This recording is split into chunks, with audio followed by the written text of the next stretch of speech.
പ്രിയപ്പെട്ട സ്ത്രീകളെ, നിങ്ങളോടാണ്. നിങ്ങളെ തീർച്ചയായിട്ടും കേൾക്കുക. എനിക്കറിയുന്ന ഒരു 40-കാരി സ്ത്രീയുണ്ട് ഞങ്ങളുടെ നാട്ടിൽ.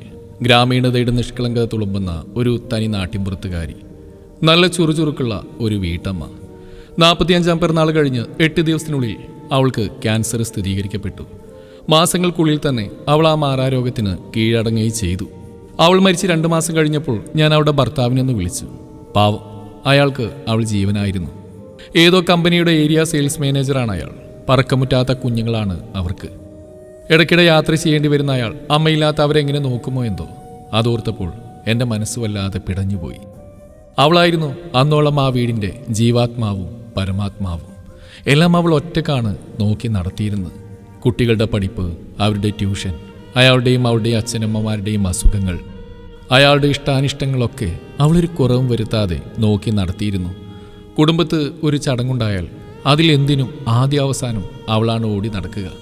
വല്ലപ്പോഴും വല്ല കല്യാണത്തിനോ മറ്റെന്തെങ്കിലും പരിപാടിക്കോ പങ്കെടുത്താൽ ആ അവസരങ്ങളിലും അവളുടെ മനസ്സ് മുഴുവൻ അങ്ങ് വീട്ടിലാവും. ചെല്ലട്ടെ, ചെന്നിട്ട് 100 കൂട്ടം പണിയുണ്ട് എന്നും പറഞ്ഞ് തിരികെ വീട് വിൽക്കാൻ ധൃതിയായിരുന്നു എന്നും അവൾക്ക്. ഞാനില്ലെങ്കിൽ അവിടെ എല്ലാം അവതാളത്തിലാവുന്നേ. എൻ്റെ ഭർത്താവിന് ദൈവം സഹായിച്ച് ഒരു ചായ പോലും ഇട്ട് കുടിക്കാൻ അറിയില്ല സ്വന്തമായിട്ട്.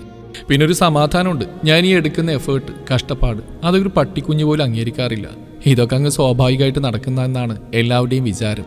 ഇതിനൊക്കെ പിന്നിൽ ഞാൻ എത്ര കഷ്ടപ്പെടുന്നുണ്ടെന്ന്, എത്ര പെടാപ്പാട് പെടുന്നുണ്ടെന്ന് ആർക്കും അറിയില്ല. ഒരു ദിവസം ഞാൻ പോകുമ്പോൾ എൻ്റെ വില അവരൊക്കെ അറിയും എന്നവൾ എന്നോ പറഞ്ഞത് അറം പറ്റിയതുപോലെ എനിക്ക് തോന്നി.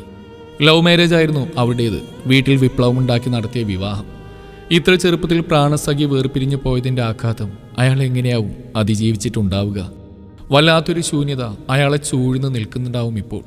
ആ വീടിൻ്റെ ഓരോ ഇഞ്ചിലും അവളുടെ അസാന്നിധ്യം മുഴച്ചു നിൽക്കുന്നുണ്ടാവും. ഞാനുടനെ ഫോണെടുത്ത് അയാളെ വിളിച്ചു. മുഴുവൻ റിങ്ങും അടിച്ച് അത് നിന്നു.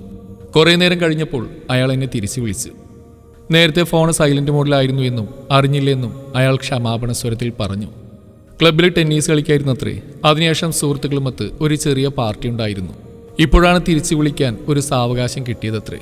ഇപ്പോൾ പഴയ പോലെ യാത്രയില്ല, ജോലിയിൽ. വീട്ടിലെല്ലാവർക്കും സുഖം തന്നെയാണോ? ഞാൻ കുശലം ചോദിച്ചു. വീട്ടിൽ പുതുതായിട്ട് ഒരു ഫുൾ ടൈം കുക്കിനെ വെച്ചു. അവർ നന്നായിട്ട് പാചകം ചെയ്യും. വീട്ടിലേക്കുള്ള റേഷനും മറ്റും അവർ തന്നെ പോയി കൊണ്ടുവരികയും ചെയ്യും. അച്ഛനെയും അമ്മയും നോക്കാനിപ്പോൾ ഫുൾ ടൈം ഒരു ഹോം നേഴ്സിനെ വെച്ചിട്ടുണ്ട്. അതുകൊണ്ട് ആ വഴിക്കും ടെൻഷനില്ല. കുഴപ്പമില്ല, കുട്ടികളായിട്ട് സുഖമായിട്ടിരിക്കുന്നു. എനിക്ക് പ്രത്യേകിച്ച് പ്രശ്നങ്ങളൊന്നുമില്ല, ഹാപ്പി ആയിട്ടിരിക്കുന്നു. അയാൾ മറുപടി പറഞ്ഞു. എന്തോ എനിക്ക് പിന്നീട് അധിക നേരം ആ സംഭാഷണം തുടരാൻ സാധിച്ചില്ല. ഒട്ടി യാന്ത്രികമായി എന്തൊക്കെ കൂടി ചോദിക്കുകയും പറയുകയും ചെയ്ത് ഞാൻ ഫോൺ വെച്ചു. അറിയാതെ എന്നിൽ നിന്ന് ഒരു നെടുനിശ്വാസം മുതിർന്നു വീണു. തൊണ്ടക്കുഴിയിലൊരു വിങ്ങൽ പൊട്ടി, കണ്ണുകൾ നിറഞ്ഞൊഴുകി. ഞാൻ എന്തിനാണപ്പോൾ കരഞ്ഞത് അറിയില്ല. എനിക്ക് ആ സ്ത്രീയെ അപ്പോൾ വല്ലാതെ ഓർമ്മ വന്നു. ഒരിക്കലും അവർ ഞങ്ങളുടെ വീടിനടുത്തുള്ള ഒരു ഫംഗ്ഷന് വരാതിരുന്ന് ഇയാളുടെ അമ്മയ്ക്ക് എന്തോ ചെറിയ പനി വന്നതിൻ്റെ പേരിലാണ്. വീട്ടിലെന്തോ മെയിൻ്റനൻസ് വർക്ക് നടക്കുന്നുണ്ട്, കൂടെ നിന്ന് ചെയ്യിച്ചില്ലെങ്കിൽ അവർ ഉഴപ്പുമെന്ന് പറഞ്ഞ് അടുത്ത ബന്ധുവിൻ്റെ കല്യാണം മിസ് ചെയ്തവളാണ് അവൾ പല പാർട്ടികളും ഫംഗ്ഷനുകളും മിസ് ചെയ്തിട്ടുള്ളത് മക്കൾക്ക് പരീക്ഷ അടുത്ത സമയമാണ് എന്ന് പറഞ്ഞാണ്. വീട്ടിലേക്ക് നേരത്തെ ഓടിപ്പോയിട്ടുള്ളത് ഭർത്താവിനും മക്കൾക്കും രാത്രിക്കിലേക്ക് വല്ലതും വെച്ച് വിളമ്പണമെന്ന് വെപ്രാളപ്പെട്ടുകൊണ്ടാണ്. അവൾ എന്നും ആഗ്രഹിച്ചിരുന്ന് അവരിൽ നിന്നുള്ള ഒരു അംഗീകാരത്തിനാണ്. ഉച്ചയ്ക്ക് ലഞ്ച് ബോക്സിൽ മീൻ പൊള്ളിച്ചത് വാഴയിൽ പൊതിഞ്ഞു കൊടുത്ത് അയക്കുമ്പോൾ അത് കഴിച്ചു കഴിഞ്ഞ് അയാളിൽ നിന്നൊരു വിളി അവൾ പ്രതീക്ഷിക്കും. പക്ഷേ ഒരിക്കലും അതുണ്ടാവാറില്ല. രാത്രി തിരികെ ക്ഷീണിച്ചു വന്ന് കയറുന്ന അയാളോട് ഉച്ചക്കത്തെ മീൻകറി എങ്ങനെ ഉണ്ടായിരുന്നു എന്ന് ചോദിക്കുമ്പോൾ കൊള്ളായിരുന്നു എന്ന ചടങ്ങ് മറുപടി അയാളിൽ നിന്ന് കേൾക്കുമ്പോൾ അവൾ വെറുതെ സങ്കടപ്പെടുമായിരുന്നു.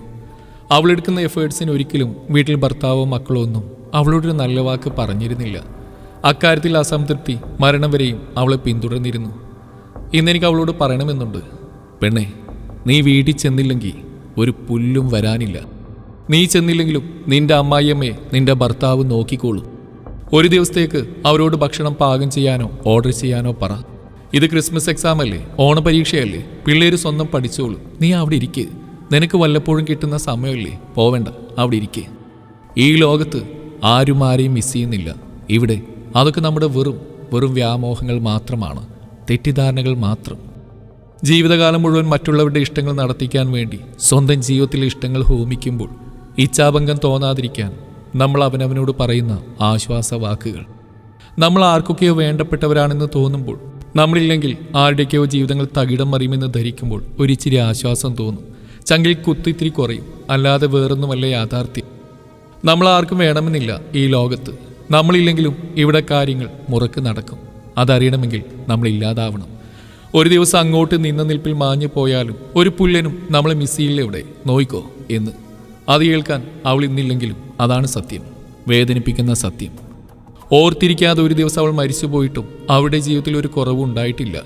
ഒരു കുക്ക്, ഒരു ഹോം നേഴ്സ്, രണ്ടുപേരെ ജോലിക്കെടുത്തോടെ അവളുടെ അസാന്നിധ്യം കൊണ്ടുണ്ടായ അസൗകര്യങ്ങൾ പൂർണ്ണമായും പരിഹരിക്കപ്പെട്ടു. താനില്ലെങ്കിൽ ഈ വീട് തകിടം മറിയുമെന്ന് കരുതി ജീവിതം ഹോമിച്ച അവൾ മണ്ടി, ഭരമണ്ടി. എൻ്റെ പൊന്നു പെണ്ണുങ്ങളെ, നിങ്ങളോട് പറയാനുള്ളത് ഇത്ര മാത്രമാണ്. ജീവിതം ഒന്നേയുള്ളൂ, എപ്പോൾ തീരുമെന്ന് നിശ്ചയമില്ല. അതുകൊണ്ട് സന്തോഷിക്കുക. ആദ്യം ചെയ്യേണ്ടത് സ്വന്തം മനസ്സിന് വേണ്ട ആഹ്ലാദം കണ്ടെത്തുകയാണ്. അവനവന് വേണ്ടിയും സമയം ചെലവിടാൻ നിങ്ങൾ ശീലിക്കണം. നിങ്ങളുടെ സൗഹൃദങ്ങൾ, ഇഷ്ടങ്ങൾ, സന്തോഷങ്ങൾ ഒന്നും തന്നെ മറ്റുള്ളവർക്ക് വേണ്ടി വേണ്ടെന്ന് വെക്കരുത്. നിങ്ങളുടെ സന്തോഷങ്ങളെ, ഇഷ്ടങ്ങളെ, ആഗ്രഹങ്ങളെ പിന്തുടരുക. ഇടക്കൊക്കെ പോയി ഒന്ന് കടല് കാണുക, കപ്പലണ്ടി കുറിച്ച് കാറ്റുകൊള്ളുക, ഇഷ്ടമുള്ള സിനിമകൾ കാണുക, പുസ്തകങ്ങൾ വായിക്കുക, സ്നേഹിതരുമായി സല്ലപിക്കുക, വല്ലപ്പോഴുമൊക്കെ ഒരു കുഞ്ഞു യാത്ര പോവുക. തൻ്റെ ഇഷ്ടങ്ങളും സന്തോഷങ്ങളും കണ്ടെത്തി അവനവനെ ആനന്ദിപ്പിക്കുക. മറ്റുള്ളവരുടെ സന്തോഷം ഉറപ്പാക്കുന്ന തിരക്കിൽ സ്വന്തം സമാധാനവും സന്തോഷവും നഷ്ടപ്പെടാതിരിക്കുക.